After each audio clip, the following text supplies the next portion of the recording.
Okay, hello, and welcome to the webinar. I am hosting today. My name is Danny Mitchell, and I am the head of content here at ArtDesk. And with me today are Greg and Arj. Greg's from Develop Coaching, Arj from ArtDesk. And we'll do some proper introductions after we've let people join. We'll just, I don't know, give that perhaps a minute. It's already been a couple as we're a little bit late. How are you doing, Greg? How are things in Sydney, which I believe is quite late there, right? Yeah, Sydney, Australia. It's 10 o'clock at night here at the moment. I'm hoping the internet's all right because we get some unbelievable storms over here. So I've just had thunder and lightning knock out my internet about an hour ago on another webinar I was on. So I'm hoping that doesn't happen again. but yeah, it's great. Other than that, it's hot and stormy. So it's summer, right? Yeah, summer over here, mate. Yeah, loving it. Not to rub it in for everyone, sorry. Good. So right, let's just get cracking. I think it's been like a few minutes. So yeah, like I said, I am the head of content here at ArtDesk. I did work in construction for 6 years as an estimator, a specialist contractor. Stressful, but loved it, you know. And then I left to become a journalist. Now I've come full semi-cycle, I guess you could say, because I'm back in the industry and I'm trying to impact change from the inside, you know, which appears to be going quite well with ArtDesk. Greg, do you want to introduce yourself? Sure, yeah. So my name's Greg Wilkes. I'm the founder of Develop Coaching, and we help businesses scale, construction businesses only, scale from £1 to £5 million. Also an author of this book, so maybe some of you might have come across that, Building Your Future, How to Grow a £1 million plus company. So I think that was sent out as a link to a few of you guys. So if anyone wants that as an ebook, let me know in the chat and we'll make sure we get that over to you. Yeah, I've had a little scan of that, so I can vouch for it. And also it's a bestseller on Amazon, right? It is, yeah. Yes, we've got some nice reviews on there. So yeah, keep them coming. If you get any value out of it, we'd really appreciate a review. We've just got so a few people are asking for the link. So I'll tell you what I'll do. Let me put the in a minute. I'll put the link in the chat so people have got it. Okay, cool. And Arj. Yeah. So hi all. My name's Arj. I'm one of the technical sales managers here at ArtDesk. So been in the construction industry for around about 6 years now, working with different software companies, and falling with ArtDesk, where we've got quite a nice product which we'll hopefully get to show you as part of this webinar. So I'll be presenting a little bit more in depth of what we do and how we can help yourselves grow your businesses. Yes, yeah, and so let's talk about structure. Well, first, how did this blossoming relationship between myself, Greg, Arj, and ArtDesk come about? So, like, we recently launched a product called ArtDesk Essentials for smaller contractors who want to get their processes under control and scale their business. But we know more on that later. But my job is to find ways to help people that we know would benefit most from our technology. And that doesn't mean by pitching our product to you, but by providing resources that help you build a stronger business. You know, I'd followed Greg for a while. I subscribed to his newsletter. You know, I really loved what he's doing in helping construction companies grow. So I reached out about collaboration, and you know, here we are today. So we've shown Greg what we can do for businesses like yours, and I think it's fair to say that he was impressed, and that we'll be working more together in the future. So let's get going with the webinar. Here's what to expect. I'll spend about 5 minutes only explaining who ArtDesk is, how we help people like you in the audience, with a focus on the financial side of things. And then I'll take a step back. Greg will do his thing, which will be like a 30-minute interactive workshop. And Greg, do you want to quickly summarize what you'll be doing? Yeah, we're basically looking at the 5 foundations that you have to have in place in order to grow a £1 to £5 million business. So we'll do a deep dive into what your strengths and weaknesses are and what you need to be focusing on at what point. Yeah, and then after that, we'll run a poll to see what you'd like to see in a product. And like Arj will do a 5-minute quick demo, live demo, showing you exactly how that works inside ArcDesk. It's kind of like a choose your own adventure. And then there's a Q&A where you can grill all three of us for about 5 to 10 minutes, depending on time. So let's start with a poll. I think we've got Nathan in the background, who's going to be helping us with the technical side of things. So I thought we'd start with a poll, so it'd be nice to get people involved straight away. It segues quite nicely into the introduction part of the webinar. So here it is. Do you know anything about ArcDesk? This would just be interesting to find out from our part, obviously. We have customers potentially watching this because it's just as valuable for them as it is for people that aren't currently working with us. So do you know anything about ArcDesk? Absolutely nothing. I've heard of you somewhere. I've researched you before joining the webinar. I know a fair bit, and I'm a customer. So if we just let that run for a little bit longer, I don't know if there's any way if I can see collecting responses. Okay, so we're still going up. People are still adding to it. Let's give it another few seconds.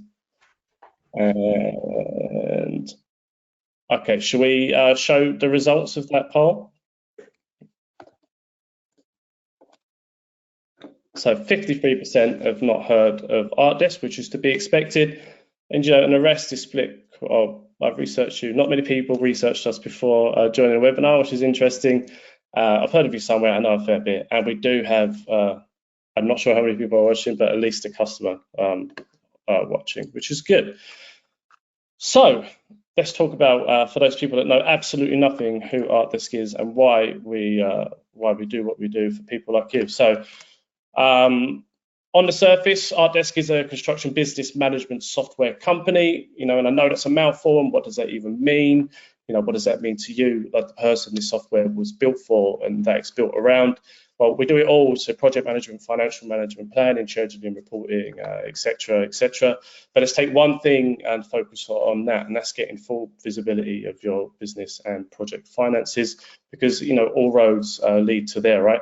And from my conversations with customers and the sales calls I jump on and my own experience, I see one of the biggest challenges that construction business owners and leaders face today is understanding our project's financial health in real time. Among many downsides to this is that you could be leaking money on a project and have no idea until it's too late to do anything about it. And when you make money, you don't know why. So let me have a go at explaining this through my own personal experience, which it might resonate as was a company of possibly your size that did scale rapidly. So as I said at the start, I was an estimator at a construction company for 6 years, specialist contractor, passive fire protection. We were the biggest in the UK. I think we pulled in between 10 to 14 mil a year by the time I left. I think it's been a while, but I watched the scale, and we dealt with the growing pains and watched others in the business deal with those growing pains, and nothing really changed at all, from being a small company to being a big company. And we, like you might be doing right now, used a lot of different tools to manage various parts of the business, like including the finances, which everything is connected to anyway. So we had emails and phones, and we didn't have WhatsApp back then, but I know that's big now to communicate. We had isolated computers, so everyone had their site laptops, they had their home computers, they had the computers in the office, and they'd have their own documents and spreadsheets and everything on them. We might have had Dropbox for document management, accounting software, so like Sage 50 or QuickBooks. We even had a fax machine, project management tools like Asana, Monday. Every department would have their own, some didn't have any. Estimating calculators for each product. Estimators love their calculators, love their spreadsheets. They're our babies. We've grown them since they were small into these big complex beasts that nobody could understand other than that person. What happens when that person leaves? What happens when someone new comes in? How do you share that knowledge? How do you capture it? Make it idiot-proof almost. Spreadsheets, not just in estimating, but across the whole business. Everything was run on spreadsheets. And then it's paper. We had timesheets, notes, drawings, printouts, you name it, like we had it. And the only difference between us being a smaller company and a bigger company is that we tripled in size. So we had more project managers, estimators, directors, people on site. but our processes never changed. So in fact, they got more complicated. It was already hard enough using those tools before we started picking up these massive projects like the Shard and Canary Wharf and Westfield. So when you miss something small, make a little mistake on a project like, I don't know, a nursing home in a Welsh Valley, the mistake doesn't hit quite as hard as it does when you hit it on a monster project, which you inevitably do pick up. You inevitably do pick up these big projects as you scale. So one slip on an Excel document and you're in real big trouble. Like I remember every time I won a project, we'd go out for a beer, high fives all around, but then you'd always have this thing in the back of your mind, like, what did I miss? Just waiting to get pulled into the office a few months later by the owner, particularly my company. It was the owner that managed all of the finances to tell you like what went wrong. I once won a project, it was over 100 grand, big deal. It was massive for us. It was massive for me, and I was a hero for about 3 months. I got pulled in by my boss saying, we need to run through your estimate because something's not adding up here. We can't figure out why we're bleeding money. And it turned out I'd missed a floor. That cost the business 10 grand. That wasn't an easy pill to swallow. Nobody knew better than me the margins we worked on. And, that's a disaster if you can't sort it out with the client. And that could put you out of business. So the point is, how are you supposed to manage all that and come out smelling like roses? You can't, not consistently anyway. And I'm saying that from someone who experienced it firsthand, not as a business owner, admittedly, but as an experienced estimator who works closely with our owners. And when you work in management in a construction company of that size, everyone's fighting together to push the business forward. There are no secrets. When things are going good, you kind of know, but when things are going bad, you definitely know. So when it comes to understanding how much money you're making or losing on a project, you just don't. Like you can guess, and you can pull in reports from these various spreadsheets, different departments, projects, and people, and try and make sense of those. But it's usually too late. It takes way too long, and they're rarely accurate anyway. And most of the time, we didn't know if we made any profit on the projects until the end. And then it's once again high fives all around, steak dinner celebration, until a couple of unexpected invoices come in and wipe out the whole of the bottom line and putting us in the red. And it's the project manager's turn to take the brunt of that one. And just going down one more level, how are you supposed to know if your estimates are accurate? How do you know if you made money? Were your labels and materials spot on? When I priced a job, I went downstairs to the project manager and finger in the air, how long would it take to fit this, do you think? And then I take that upstairs and that's what we'd submit. That was the last I'd hear of it, until sometimes if it went horribly wrong, then I'd definitely get the call. But the point here again is that there was no connection between what we were quoting and what we were delivering. And if we had that information, we could analyze and win the next projects by finding the edge in the data instead of choking our profit from the 4% to 2%. Sometimes we price at a loss just to keep people in work, and hope to make it up in variations, which is bonkers. And I hope it doesn't sound too doom and gloom, because I absolutely love working in construction. It's one of the best years of my life, but it was definitely more stressful than it needed to be. And that's why I'm here at ArtDesk, trying to help turn the tide for people like you. And, just to quickly touch on what ArtDesk does to help you in that way, is that we cut through all of that noise and we bring everything into one place so you can make sense of what's actually happening in your business.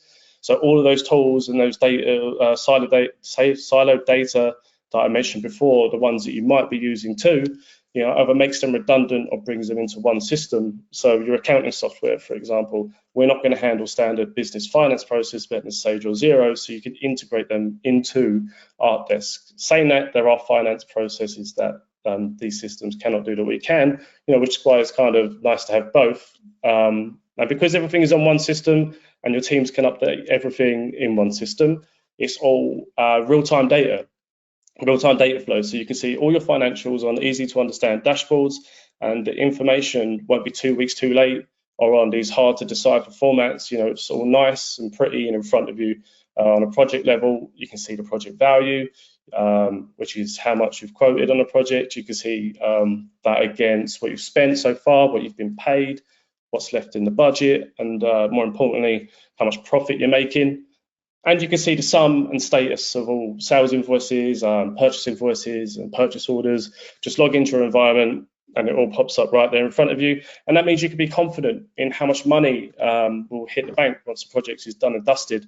Any outstanding invoices will be accounted for in the system. And it empowers you and your team and lifts the weight off your shoulders, because as you scale, you might be less interested in the individual projects and more interested in the bigger picture. So you can give your project managers their own dashboards to manage their projects on, and then they can produce reports to send them over to you, or you can check in when you want. And on a business level, you can have dashboards for all the projects combined. It operates as a kind of command center for your whole business.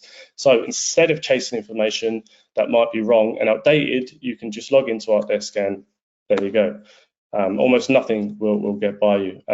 And also, ArcDesk gives you a deeper understanding of how the different stages of construction are impacting you by connecting estimating with procurement with construction.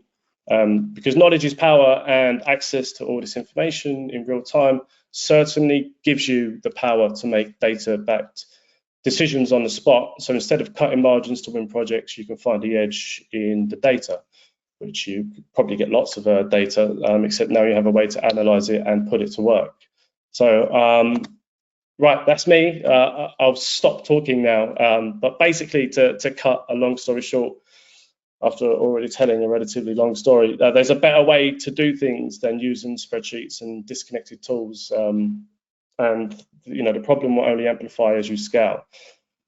So we have just launched ArcDesk Essentials to smaller construction businesses looking to grow like you. Most likely are, because that's why you're here. It's out of the box, it's easy to set up, and you can be up and running in no time, in a few days. I will share a link in the chat shortly where you can go and look yourself and get a bit more information around that.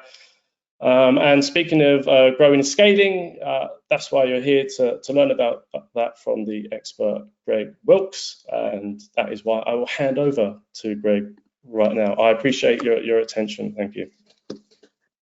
Thanks for that, Danny. I don't partner with many companies, but ArcDesk did a demo for me of the product, and I was really impressed with the features that it had, particularly for the companies that I work with, which are scaling from 1 to 5 million. So that's why I was interested to come onto this webinar today. So what are we here to do? Let's have a quick look. Let me give you a quick introduction to me. It's really weird because when I look at my face in here, it's completely mirrored, but apparently you can see that all right. So I've been in construction for 25 plus years, so a bit like Danny, been in the game. I know how the business works. I know the pain and frustration that you go through as you're trying to scale a business up. And as you start going to £1 million and beyond, the business is going to change and evolve, and it can be really painful as you go through those pain points. So we're going to talk about some of those pain points today and how you can push through them. I've built multiple 7-figure businesses. But if you've read my book at all, if you've come across that, you'll read in there that I had a massive business failure where I built a business the wrong way, and it was awful. Maybe some of you here have built a business the wrong way and it's gone wrong for you, and I'll write all about it in that, so I won't repeat the story here, but if you want to have a read of that, you'll hear. But then I worked out how to do it, and I did it the right way. And since then, as I said, I've built multiple 7-figure businesses. I wrote my strategy down in that book, and since then, I'm now an award-winning coach. We've got over 100 5-star reviews on across Amazon, Google, and Trustpilot. And here's sort of stuff people are saying about us, which is pretty impressive, which I'm really happy with. So let's get into the actual workshop and talk about what we're going to discuss today. Now, before we do, I'm just going to quickly put a link in of the workbook into the chat here. So it's a bit of a long link, actually. Hopefully, you can grab that link if that works, and you've got something just to take notes on, because we're going to do some real deep diving and analysis of your business. So it'd be great if you can take some notes on an iPad or wherever it is. So that's the workbook in there if you need it. Sure, I understand. Oh, got Siri talking to me. All right, okay, so let's jump in. So the workshop that we're looking at today, we're talking about your foundations as a business. Now, we all know how crucial foundations are to any structure. Sadly, we only got to look at this recent event in Turkey with the earthquake, and you can see there buildings that aren't put on solid foundations can collapse. They can't cope with stress like that. And you're going to go through some turbulent times in your business. Maybe at the moment, it feels like a bit of a economically turbulent time in the UK.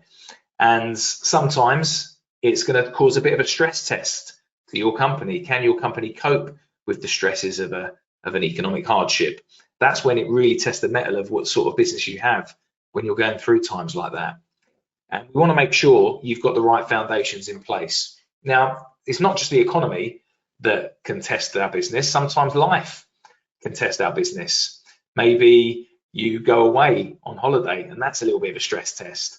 Or maybe you're ill for a certain period of time, or you break your leg, or maybe someone leaves in the company. So life just gets in the way, or you have a kid, or whatever it is.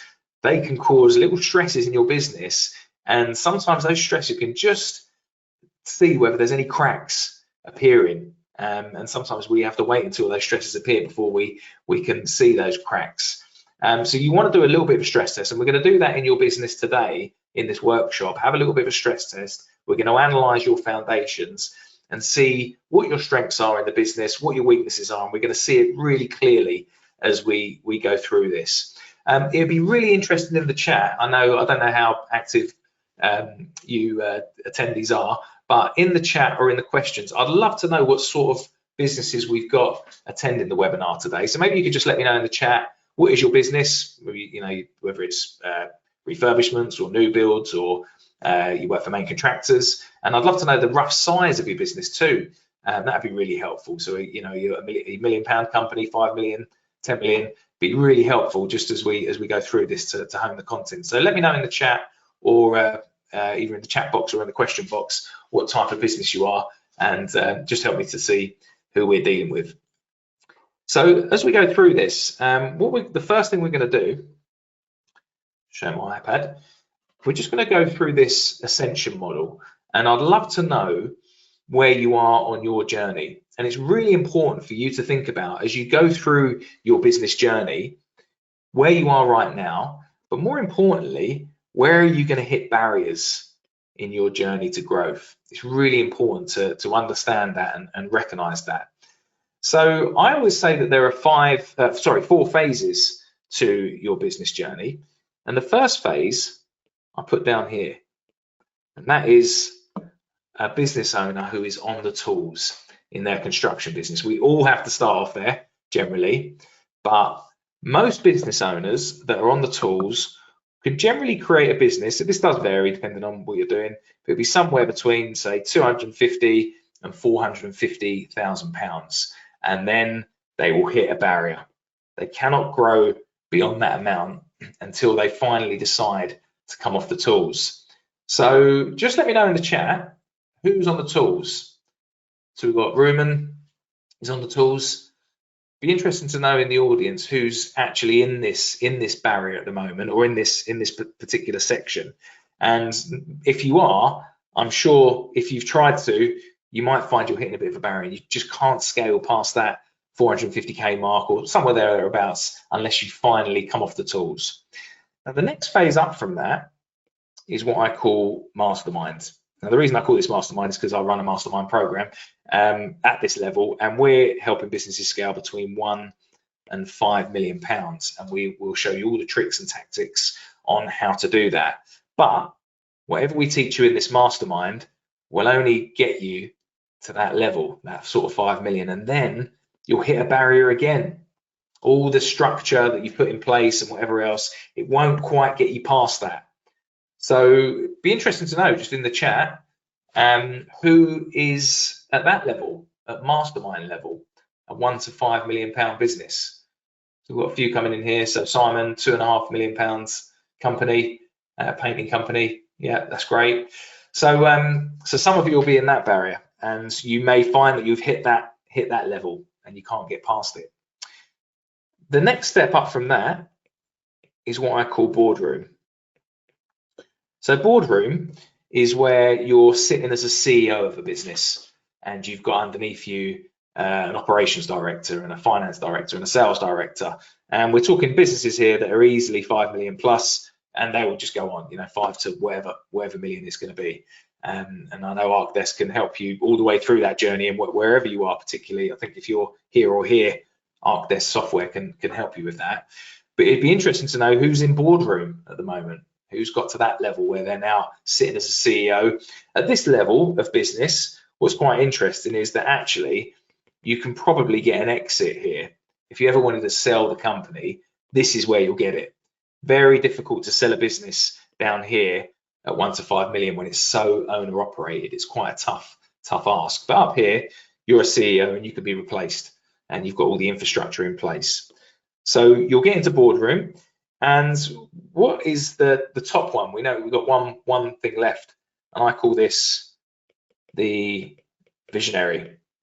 And this is where you're really doing something that you're passionate about. Now, funny enough, 90% of construction businesses I speak to, I don't know what your top goal is, but for a lot of construction business owners, they want to be property developers. It's just so weird that so many in my mastermind, I'd say literally 90% of them want to eventually get into property development. It might be because that's the journey I took and they're attracted to that journey. But it'd be interesting to hear what your visionary target is. If you want to let us know in the chat, what is it that you want to do? Is it property? Are you trying to create boardroom with an exit? Are you trying to create a legacy that you can hand off to your kids? What is your visionary goal that you want to go for? And it's really important to think about that journey of where you are, because one, it's important to have that goal. You've got to have something you're aiming for. But two, you need to bear in mind that you are going to hit barriers to growth and you need to overcome them. And if you're hitting up against those barriers now, it might mean that your tactics need to change slightly in order to overcome them. All right, so just to let you know, we've got quite a few people answering in the questions box. But I can only see a little bit of that. So if possible, if you could type it in the chat, which is about 4 sections down on my webinar, that'd be really useful. And then I can read the whole comment because I'm only getting little glimpses of what you're saying. All right, so that's our ascension model. Now we spoke about there are 5 foundations to growing a business. At the moment, we're focusing in this webinar on how to grow a 1 to 5 million pound company. Now, there are 5 foundations to do it, and these are tested, and it always comes back to these. The first thing that's got to be done is a proper plan has got to be put in place for your business. You've got to understand how you're going to get to your goal, and that needs to be a financial plan. What are your targets? How are you going to get there? And you need to be aware of any roadblocks and obstacles that you're going to overcome. And so plan is number 1, and this is often what people miss as a starting point. The second thing you need to do, a big foundation, is you need to be able to attract the right type of clients to your business. So that's absolutely crucial. If you get the wrong type of clients that come into your business, it's just a nightmare and you can't scale. So you want to be able to find the right people and fill your funnel. The third thing you need to do is once you've found your ideal clients, we then need to be able to convert them and convert them well, not because we're the cheapest, but converting them because people see value in us as a company. So conversion's absolutely key. Once we've converted, it's then deliver. So how are you delivering? How are you delivering on site? How are you delivering off site? What does it look? What does your off site situation look like? And is your paperwork a mess in the office, or actually are you pretty organized there? And what's your structure of your business for delivery? And then once you've done those 4 things, the last thing is how do you scale? How do you then hire the right sort of people? How do you get the right sort of people on the bus? How can you start measuring and managing as a CEO? Now, these are the 5 foundations. We're going to dive into them a little bit more in a second. It'd be interesting to know where you think you need to work most out of these 5. Just let me know in the chat. What's your initial thought when you look at those 5? What do you think you need to work on? Is it plan, attract, convert, deliver, or scale? Because these are really the only 5, and they'll cover the lot. So what is it for you? Let me know in the chat. Is it plan, attract, convert, deliver, or scale? Yeah, thanks for that, Nathan. You've put that's the comment box you want to comment in that Nathan's put in. We've got quite a lot coming in the question section. So Josh says convert. Yeah. So it's interesting, isn't it? Because we can get all the leads in, but if we're struggling with actually getting them over the line and converting, that can be a big roadblock for us. So have a little think about that and just mentally note that down. Now, in our mastermind, we have a clear way of getting people to the 5 million quid. So we've got a proper roadmap on how we cover these things, and we've got some basics that we do, but then we won't focus on some of the more advanced tasks until we know you've got some of the basics in place. But we'll leave that for now. One thing I want you to do is just this heat map, and this is just an exercise that if you've got the workbook, I'd like you to spend 5 minutes just running through this with me, because I want to analyze your strengths and weaknesses, and this heat map will tell you instantly where you're struggling. And Josh got his straight away. He said, yeah, I know it's convert for me. It'd be interesting just to see what yours is, because if you weren't sure, you will be after you carry out this exercise. So we're just going to have a couple of minutes on the clock, and we're going to just have a look at this, and we'll start with plan. Now, I did have some music that I was going to play, because otherwise it gets a little bit boring if we're doing a 5-minute workbook without any music. If I just play this, just tell me if this is coming through. I can hear it in my ears, but can you hear that your end? Someone give me a yes in the chat if you can, or unmute yourself. No, I don't think that's working, Greg, unfortunately. All right, that's all right. I'll just think to myself then. All right, no worries. I'll just checking. We haven't got any music, so you're just gonna have to. We'll have to go with this. So let's start with plan first of all. So how do you rate yourselves with your business plan? Would you say you're lame? Are you weak? Are you strong? Or are you a master of your plan? So just some questions to get you thinking about this. Have you got a plan in place? Have you got a 5 to 10 year plan of where you want to be? It might just be a little bit of a rough thing, but have you got a bit of a plan together? So just mark that. Where are you at with that? Have you got annual financial targets? Do you have KPIs set each month of what you want to hit? Have you planned that out in advance? Do you plan your projects out so that they come in on time and on budget, or are you just sort of winging it and seeing what happens at the end of that? Do you plan for your next hire? Think about your HR. Are you planning for who the next hire is? Because that could take 6 to 12 months potentially. Have you planned your next business development project? Do you know what that is? So have a think about that and just rate yourselves on that. Are you lame, weak, strong, or a master? Just if you haven't got the workbook, just do it mentally in your head. Are you lame, weak, strong, or a master in your plan?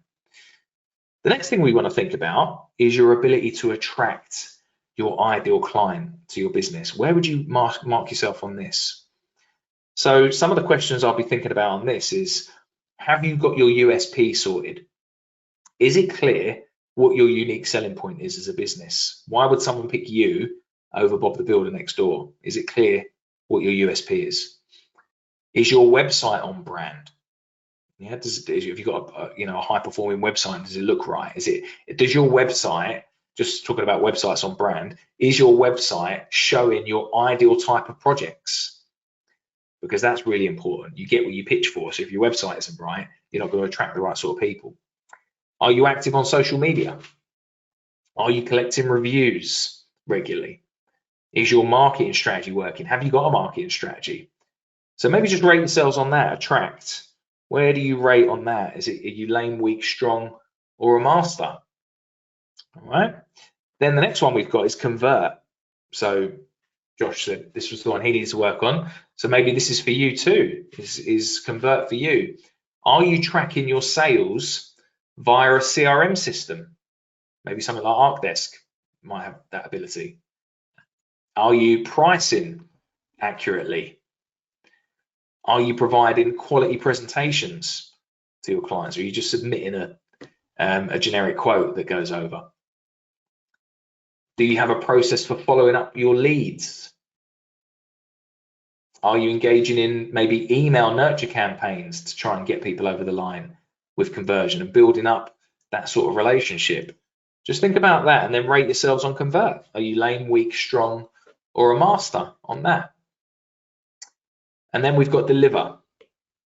So this is the one you'll really know about in your business. How do you deliver your projects? Have you got clear processes in sight? When you set up your sites, have you got processes in place so that every site is set up the same way? Are you managing your projects through things like daily huddles? Or are you preparing Gantt charts to making sure you finish on time with your sites? Have you got software in place to help you deliver, like ArcDesk or others? Do you complete on time? Are you doing your health and safety? Have you got systems to track your variation orders, or do you just leave it to the end and quickly scan through all your emails to see what you've priced as an extra? Are you having weekly reviews with your project managers and your site teams and your clients? Just rate yourselves on deliver. Where do you rate in that? Because this is where, out of all of them, this is often where the money's lost. So are you lame, weak, strong, or a master at delivery? And then the last section on this is scale. So where do you rate on that? Do you have an organization chart? Is it clear what every job role is? Have you got job roles clearly defined? Does everyone know what they're working on? And is it organized properly? Or are you crossing over and people doing multiple tasks, all stepping on each other's toes?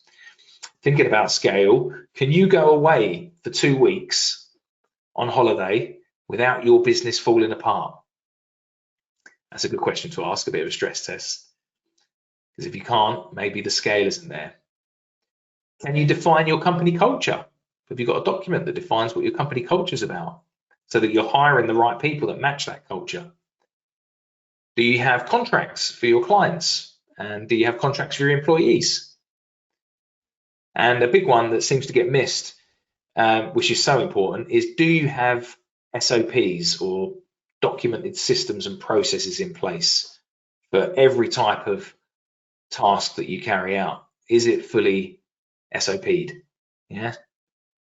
And do you know what? I just forgot what SOP means. Standard operating procedures. There you go. Have you got standard operating procedures for what you do? All right. So out of that, what would be interesting was to see your score. Now, someone just said that a lot of you are on a phone, so you're probably not going to be able to do this. But if you looked at this, we could say that 1 is pretty lame, 2's weak, 3's strong, 4's a master. If you marked yourself across the lot, your lowest score is going to be a 5. Your top score is going to be 20. So where do you rate? From 5 to 20, what would you say your score is? Have a little think and put it in the chat. Where would you rate yourself? And what's really important about this heat map is it gives you a chance to really analyze your own business, and you'll see instantly what one's falling down. And that's where you want to put your focus. So if you think, oh yeah, I'm doing all right with that, I'm not so well with that, but I'm terrible at scale, I'm terrible at delivery, then that's the one that you want to try and lift up if you can. So have a little think about that. So that's your little heat map, and this will show you any cracks that you have in your business when you're analyzing your 5 foundation. What needs work the most? That's what I'd encourage you to jump on first. So we've got one comment here, 13, which is pretty good, Igor. 13 is a pretty good result. So well done on that. So once we've got the 5 foundations in place, we then want to think about our big plan and our big picture. So we talked about the ascension model earlier, which we see here. And really the big goal for all of us is this. We want to get to a FIRE figure, don't we? Financially independent and retire early. That's our aim, isn't it? And really, I believe that in order to do this, we need to reverse engineer what our ideal life looks like and how you're going to achieve that. So we can see here that we've got the different stages that we spoke about earlier on the tools, mastermind, boardroom, and then you've got your FIRE figure potentially that you want to finally exit for, or so you don't have to work again. What would be interesting is to find out what that figure is for you, and this might just open your eyes to, is it achievable or not with the current trajectory that you're going on. So the way we do this is we think about what your annual living expense is in order for you to retire. So if you were going to say live on £150,000 a year, let's just throw a figure out like that, that might be your annual living expense.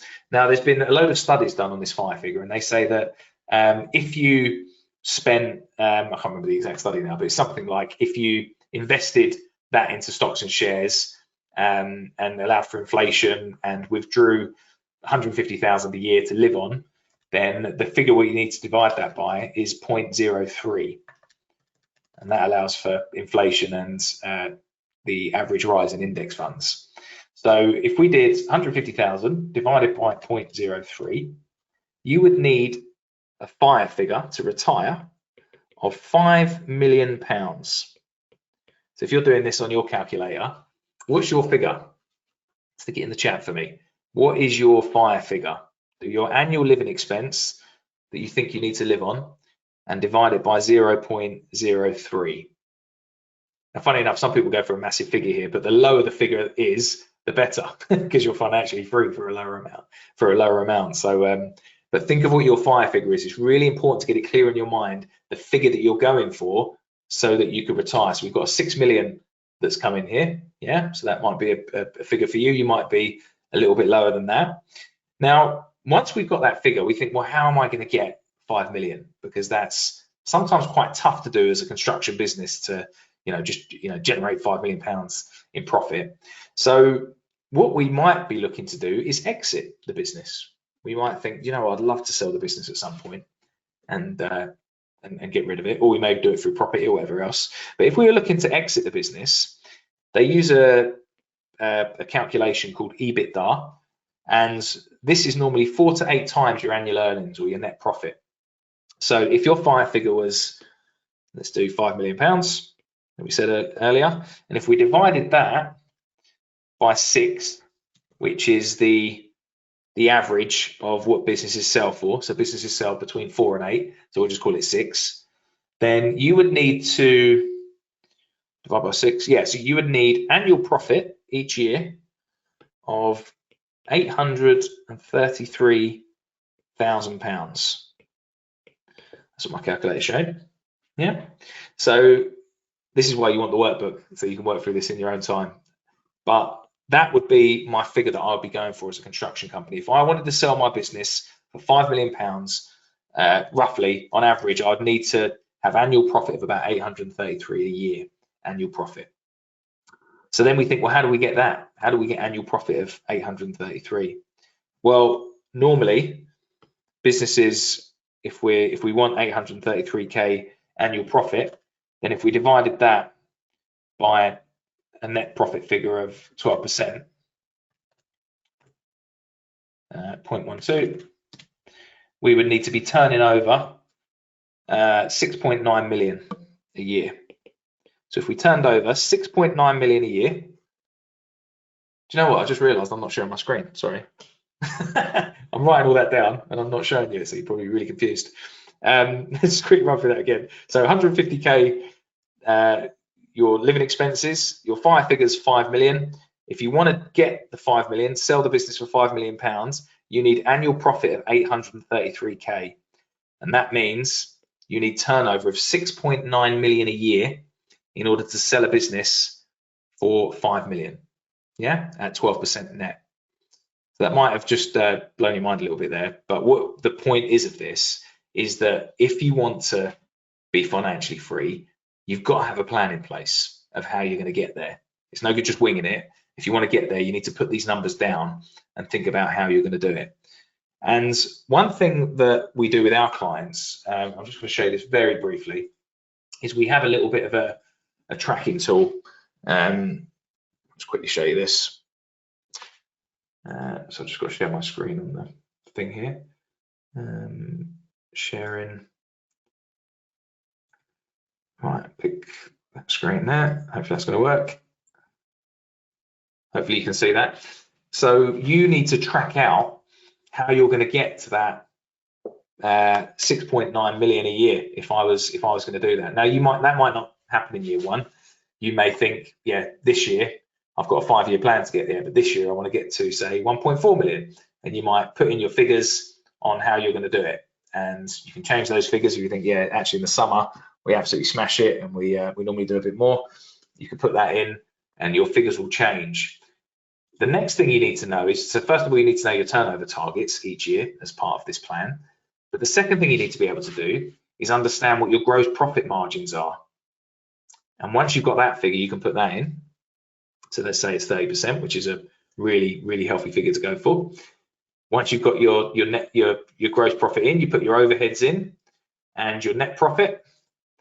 And you'll notice here that what we've now got is a business here that's doing 1.4 million a year at a 30% gross profit margin, with only this isn't realistic actually. 8,000 overheads on 120 is too low. We normally want overheads at about 10%, so it's probably going to be about £12,000 the overheads. Let me just change that a little bit. There we go. So if we put in overheads at £12,000 a year, then what we would be looking at as a business is to be making 323,000 net profit a year. So we wanted you to make 833,000. So this is 323. So you're about, you're a third of the way there. And then obviously you've got your corporation tax, which is going to go up in April. And that's what you're left with, 273 grand that you could take out as retained earnings. So the reason I wanted to show you that is we track all of this with our clients in Masterminds, but it's really important for you to have a plan of how you're going to get there, a financial plan of what you're going to do and how you're going to achieve it. So get that workbook and download that. You'll notice in the workbook there, it's got a little bit of one that you can map out, but I really encourage you to map out your next 12 months and see how you're going to get there. And the next thing I'll be doing is once you've mapped out that plan, you then need to write down your KPIs. So what is that turnover figure that you want to hit each month? Yes, you might go, yeah, my turnover needs to be 120,000 a month. And what needs to happen to get there? What do you need to do to make that happen? So you might talk about how many sales you need or whatever else you need to in order to deliver that. What does your sales figure need to be? Normally we put this at 1.5 times turnover. So if turnover is 120,000, we'd want sales to come in at about 180,000 a month to stay ahead. And then you'd have your gross profit margin, which we said was 30%, and your net profit might be whatever it's going to be, down at 15. But you really need to plan it out. This is the point of what I'm trying to get at here. If you plan it out, the numbers don't lie. All you've got to do then is follow that plan. Now, we do that every month in Mastermind, and it keeps people accountable and it keeps them motivated. And I just think it's really important. If you stuck it on your wall, on your whiteboard, so that everyone in the office could see it, what your targets are, your turnover targets and your sales targets, it just keeps everyone motivated to go for it and go for that figure. There's a saying by Pete Drucker, it gets accredited to him, but I'm not sure if he actually said it, but he said, what gets measured gets managed. And I'm a massive believer in that. There's been a lot of surveys done where they find that if companies regularly track and measure their progress, they're almost 8 times more likely to achieve their goals. Just think about that. If you actually write down your targets and you track your progress every single month, you're 8 times more likely to hit that goal. Would you take those odds on, 8 to 1? Yeah, if you put £10 on to make 80, would you take odds on of that sort of bet? I think you would, wouldn't you? Now, some of us don't gamble because you might think you're going to lose, but with your own business, you're the one who's controlling this outcome, no one else. So are you willing to bet on yourself? Are you willing to bet on yourself to get that fire figure that we spoke about? Yeah, what was that fire figure for you? For Igor, it was 6 million. Are you willing to take a bet on yourself to get there? Because you need to put in the work and get these foundations in place. And it might be invested in yourself. It might be invested in some training. It might be invested in software like ArcDesk that we're going to talk about in a bit. But you've got to take a bet on yourself. Because if you can't bet on yourself in your own business, who can you really bet on? So that's the presentation for me on the 5 pillars and the roadmap. I've got a few resources here that I just want to chuck into the chat for you that hopefully you're going to see. I've already put in the download the book link. The other thing I'm just going to put in here, if everyone doesn't mind, is a little link to an event we've got coming up in June. And I'll just drop that in. And if you want to come along to that event, we're going to do some real deep diving into top marketing strategies to massively increase your turnover. We're going to look at systems and operations that you want to be putting in place, and we're going to be looking at your finances and how to get you from 1 to 5 million. It's going to be an incredible event. It's on June the 30th in West London, our live event there. So if you'd like to come to that and learn a lot more and do some real deep diving, and we'll be mixing with a load of our mastermind clients that are going to be coming too, I think you'll really enjoy that. So I'll hand back to, I think I'm overrun on time a little bit, so sorry about that, Danny. I'll just pass back to you and you can carry on, mate. That's all good. Thanks for that. It's really interesting, and I've never really considered growing a construction business to exit and break doing the live math as well. Sorry you couldn't see my screen, but hopefully everyone got that. So let's jump on to the next bit. So in terms of like having a plan in place and understanding exactly how much you're making and all those sort of things, measuring up against KPIs of what gets measured gets managed is definitely somewhere that ArcDesk would absolutely fit into it and help. So let's run the poll. We've missed the previous polls. Let's go to the final one, Nathan, which is what would people like to see inside ArcDesk, and then Arj can step up and give his very quick live demo of the product. So what would you like to see in ArcDesk? Would you like to see how to track estimates and make them less time consuming? Would you like to see how you can streamline your procurement process? Would you like to see how you can track project health and identify discrepancies early? Or would you like to get visibility of your project finances in one place, or how you can do that, which is what we've spoken about earlier, and it's also, I guess, touches on what Greg is speaking about there. So we'll be interested to see, based on that, the answer that people give. It's just collecting responses now, so we'll just give that a little bit longer. Still building. Right, and okay, should we start? We have a winner. It's quite a tight race, actually, but let's go with get visibility of your project finances in one place. Arch? Perfect. So that leads us quite nicely into how ArcDesk can help, especially with those barriers that Greg was mentioning in terms of where you want to come from, in terms of if you're on the tools, if you want to hit the mastermind level, and then slowly get into that visionary element. So what I need Greg to do is just allow me to be a presenter, and then I can share my screen, or I think Nathan might be able to help us with that particular one. There we go. So now I've got some sharing options. I'll be able to just bring my screen up and we can jump straight into it. So give me a second, and hopefully you should be able to see my screen with a nice login logo which shows ArcDesk. Perfect. So I can see some nodding heads, so that gives me some benefit to see that the screen's up and running. So the biggest thing with ArcDesk, where Greg was mentioning about the barriers, is that we can help with all those particular elements that you want to get through.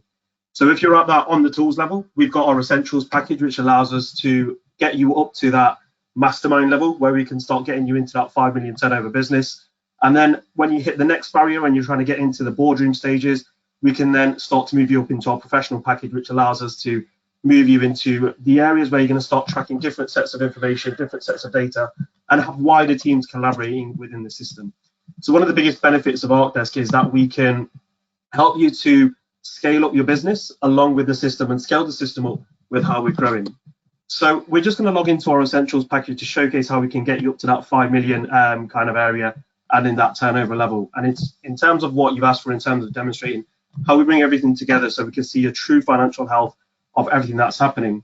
Within ArcDesk, although we have many modules where we collect different sets of data, ultimately we have a holistic view of information, which is all real time, so we can get a true picture of where our financials sit and how we're performing across the business.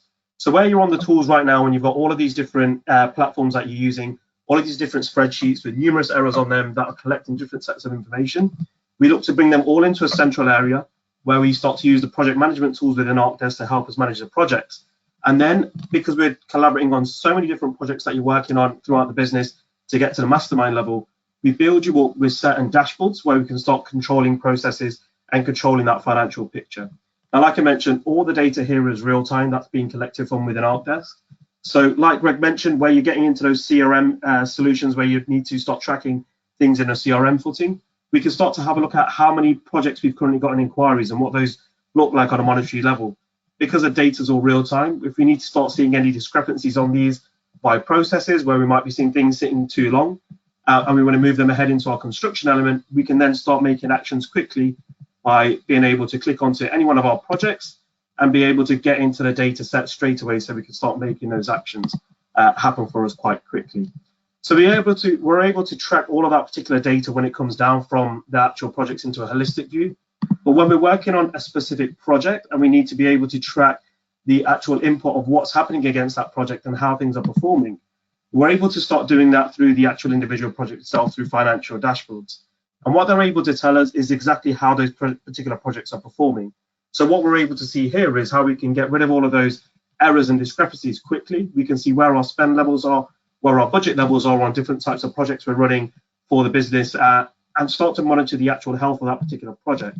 And like I mentioned, with Essentials, we allow you to start to grow with the business, so we can get you into the mastermind level. When you hit the mastermind level, then the true elements of the professional edition comes into place with ArcDesk, where we can start to configure the system to the different sets of processes to get you into the boardroom and get you to be that CEO in terms of the business, to allow you to effectively run to that visionary element. What this then allows us to do is make more holistic views of data, where we can start tracking how projects are performing, but we can also start to track business information as well. We can start looking into where things are sitting in terms of sales orders, how we're going to make sure that we're getting that particular money coming into the business, and we're going to track it. And ultimately, what that allows us to do is effectively track into our financials areas, where we can start seeing where we are in terms of the financial impact of a business and how that's performing against us, so we can see that particular information. And we can start having those conversations in terms of how we can, like Greg mentioned, retire with a nice nest pot, so we can start getting those Lambos and Ferraris that we need to, so we can enjoy our lives into the later years. Now, obviously, this is just a very, very small demonstration in terms of what ArcDesk does. We've got many, many areas that we can dive into, especially around the project management side, like where Danny was talking about the estimating side of the world, how we can bring that into the procurement side of the world and into operational sides. And then, like Greg mentioned, how we can start to get that real-time focus in what you've just seen right now, and be able to get that data out of the actual system in a collaborative area where everyone's able to collaborate, but give you that centralized information, so we can quickly have the abilities to action ourselves and dive into areas of that particular data where I can see discrepancies on particular projects and be able to dive straight into those to find out exactly what's happening and exactly what's going on. Now, I know we're short on time, and we're going to kind of get some questions into place. So what I'll do before I pass over to Danny is say, please do get in touch with us so we can go through a more detailed demonstration with you all. Perfect. So Danny, I will pass back over to yourself.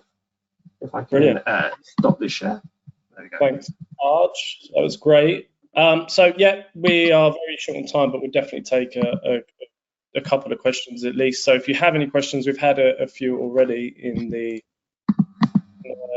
process throughout the webinar, and if you have any now, please do ask away. So we've had one in here for a while. I think, Greg, this might be a bit more for you. I can read it all out for you. So hi, thanks for the webinar. You're welcome. Me and my brother have a construction company called MT Contractors. Started as simple builders in 2003, refurbishing houses, flats, restaurants, and from 2006 we had the chance to refurbish hotels in Paddington, Earls Court, Piccadilly, and we done about 20 mil until 2019, only from recommendations in budgets from 5 mil to 35 mil. But from 2020, we're absolutely flat, not a single project trying to get back on track with new projects. It's never been this difficult, it's hard, and now it's really a struggle. We never advertise or use any media. So it's not really a question in there, but I guess what they're getting at is, do you have any advice on that? Yeah, 100%. I think the last sentence answers it, that you're not advertising or using media. So one thing that's really important is that we don't take our foot off the gas with our marketing. And something you might want to be thinking about, Costi, is your outbound marketing. Clearly you're delivering some unbelievable projects, but you need to get in front of those architects that are delivering that sort of work. So you need to come up with a bit of a good marketing campaign to find those architects that have got those projects and outbound market to them. So that's an endless process. It doesn't stop, that process, but that's where you need to start. If you're just sort of waiting for the phone to ring, it's really frustrating if it's not. And in these economic times, we can't wait for that. So I would say get an outbound marketing campaign in place. And if you need one, that's exactly what we do. Yeah, great. Yeah, just from my perspective, being someone that works in marketing and working in construction previously, that we didn't do. When we did, it really did have a big impact, and especially in construction, not many companies are doing it at this size, so it definitely gives you a leg up on the competition, because there's like a lot of work out there to go at. So we've got another question here. Let's start with this one. How do you create these? So you mentioned processes and SOPs, SOPs, Greg, previously. How do you create these processes and make sure people stick to them? So I guess we can answer that one, and you, Greg, too. So Arj, we have processes and workflows, right? I don't know if you want to explain a bit about that, about what we do, with those things. So within ArcDesk, what we've got is a set of areas where we can start to create processes, not only for the business, but also for different things that are happening on those projects. So what we're able to do is set specific gateways, and within those gateways, we can identify the elements of what you're supposed to be doing on those projects and how we can make sure we've got a uniform structure of moving from, let's say, for example, start to the middle bit, and then all the way to where we need to start to hand over and start to pass those processes forward into the next stages. So it really depends on how your projects work and how you move forward from things. But with the abilities to move on from our essentials package into professional, we're able to then iron out what those processes can be, and then help you to define what those processes are going to be when you start, like Greg mentioned, moving into the mastermind and the boardroom levels of the growth of the business. Yeah, and just to add to that, Bradley, just one thing that might be an easy thing to do is get someone that, when you're doing a specific task, so say you've got an admin member that does a repetitive task, get them to film themselves doing it. So we always say use like software like Loom or something like that, and just record it, and then you can go and put it in a software like ArcDesk or something, the actual specific flow or process of how it goes. That's a great way of onboarding and training people. And before you know, if you keep doing that for every task, you'll eventually build up the process for everything. There was a webinar I did with Charlie Mullins, who built Pimlico Plumbing, the biggest plumbers in London, if you've probably heard of them. He had what he called the Pimlico Bible, and it listed it, how he expected people to work and the way you do it. So this is what you really want to build out, whether you use software and use videos, but eventually start building out that Bible for yourself. Yeah, we're big fans of Loom here at ArcDesk. I think it's free up to like 5 minutes. You get free. You can sign up for free, and you get like five minutes videos, like 25 of them, and then it's like $8 a month or something like that if you want anything like that. We should get an affiliate going for that, really. Finally, let's do one more, because I know we've went over, because we've got the same person has asked two questions. The same person has asked two questions. So how does it mean that tools from 250 to 450K, and what is a breakdown? So that's related to your structure that you had, Greg. Sure. Yeah. So just generic figures. This is when we analyze businesses. We generally find that if a business owner is on the tools a few days a week, so they might be on the tools 2-3 days a week, they can't break through that barrier. So if you're on the tools 5 days a week, then you might even be down at the lower end of that, 250K. But until you actually make the mental decision that you're not going to be on the tools anymore, you won't break through it, because you just won't have time to implement some of the stuff that you want to do to go beyond. So some business owners can get beyond that by staying on the tools, but they're knocking their pipe out. They're working all the hours under the sun. So it's just a generic number. That don't take it too literally. Okay, so yeah, let's call it a day. Thank you everybody for joining us and sticking with us. So Greg, thank you so much for joining us too, and Arj for your help with this. Like I said before, we have ArcDesk Essentials. It's a product specifically for contractors like you that are looking to scale. I've put a link in the comments, but we'll also you'll get some information emailed to you as well. Anything you'd like to say to sign up, Greg? No, not really. No, I just thanks for being on, and I think that it went well hand in hand, really, because the only way you're going to scale a business is if you are using a software to help you do it. You can't be doing it on spreadsheets. So I think it all linked together well. So yeah, I just hopefully I'll see some of you again, maybe at an event, or we'll catch up on if you read the book or whatever else, and maybe we'll do another one together, Danny and Arj. Absolutely. That's good. All right. Well, thank you. And yeah, we'll speak to you soon. We'll see you in the future. Bye-bye. See you, everyone.